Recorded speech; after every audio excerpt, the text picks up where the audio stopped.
December 15th, 2017, was a special day for 66 remand prisoners, many of whom had spent years behind bars in Koforidua in Ghana's eastern region.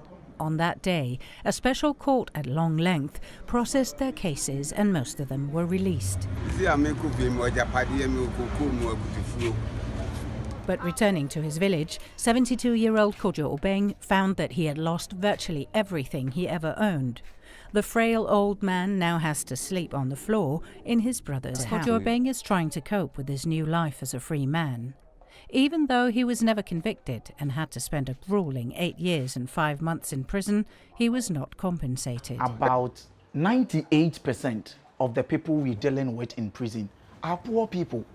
They are people who do not have the financial muscle to hire the services of a lawyer. So Justice for All gets in and makes sure that if you have not been heard, an immobile prison special court will listen to your case, review your case, and then, if possible, free you to go back to society. The Justice for All programme has helped reduce the share of prisoners on remand from about 33% of Ghana's total prison population to around 12%. The POS Foundation, whose highly professional work I have witnessed during my visits to Nsawam and Nakuse prisons. The Justice for All programme is a major hallmark in Ghana's justice system, and as we heard, other African countries are studying the programme with a view to implementing similar programs. Even though the activities of paralegals are not regulated or formalized in Ghana, it is only right that we give due recognition to the invaluable role played by these facilitators from the POS Foundation.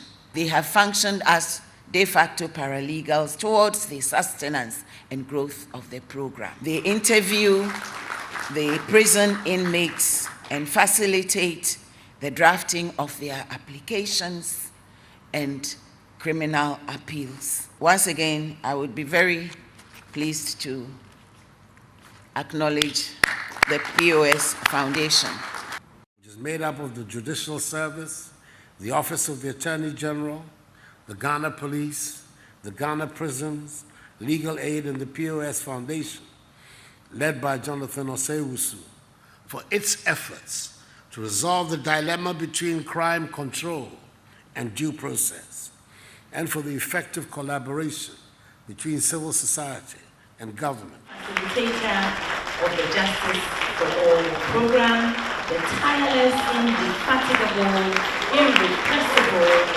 Mr. Jonathan. Justice for All program is a model that can be replicated in the region, something that's really had an impact and an immediate and obvious impact. During the outbreak of Covid-19, the Justice for All team could not access the prison facilities. Hence, technology was employed as a tool to send a call to the doorstep of average remand prisoners through the Justice for All virtual court sitting. Amit Yakubu alias Koda, Ramani Mohammed, Sule Haruna. Testify that Amidu, Yakubu, and 3 others. Yes. Are not yes. And are undergoing justice for my Lord. Yes, we want to see them one after the other. So point at Amidu Yakubu, and later Dramani Mohammed, and later Sule Haruna. We believe that in the interest of justice, 2.5 years incarceration for a matter that has not even commenced in terms of prosecution warrants this court's attention. And therefore, my Lord, we are not opposed. We are at Edom with counsel that this court, my Lord, should deal with this matter as it stands. And our warrant has equally expired. My Lord, in the circumstances, we are humbly praying for the grant of bail. So, apart from your client's say-so in his affidavit, how am I supposed to be able to validate or verify the information that you have provided? Where's the investigator, please? Can you tell me your service number and your name? Number 3. detectives are there. After the court had discharged him in 2016, why did you take him back to the prison? My lord, I was not there at then. Where were you? I was not informed by the prosecutor then. So who took him to the prison in 2016?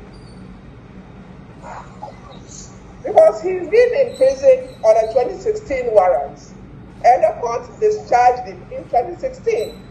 So I'm asking, who took him to the prison in 2016, and on what warrant, on which warrant was he sent to court in 2016? My lady, I was on sick leave then, so the station officer dedicated somebody to be taking him to and from the prison to the court. You have still not answered my question. The gentleman the case was struck out in 2016. So apparently he was discharged. But then with the same warrant from the court that discharged him, you and your outfit managed to send him to prison where he has remained till date. My lady, I have no knowledge about this matter now. Well, by court. The case against the accused person was filed on 15th December 2016 by the District Court Mampo. However, the accused person has remained in prison since that date. In the circumstances, the accused is unconditionally discharged. All right.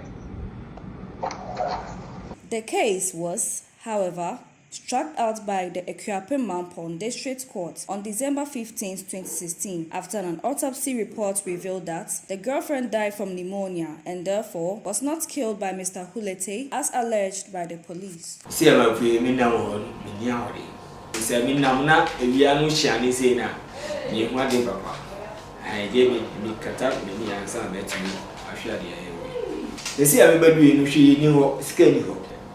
Just for and so almost I'm going to scar.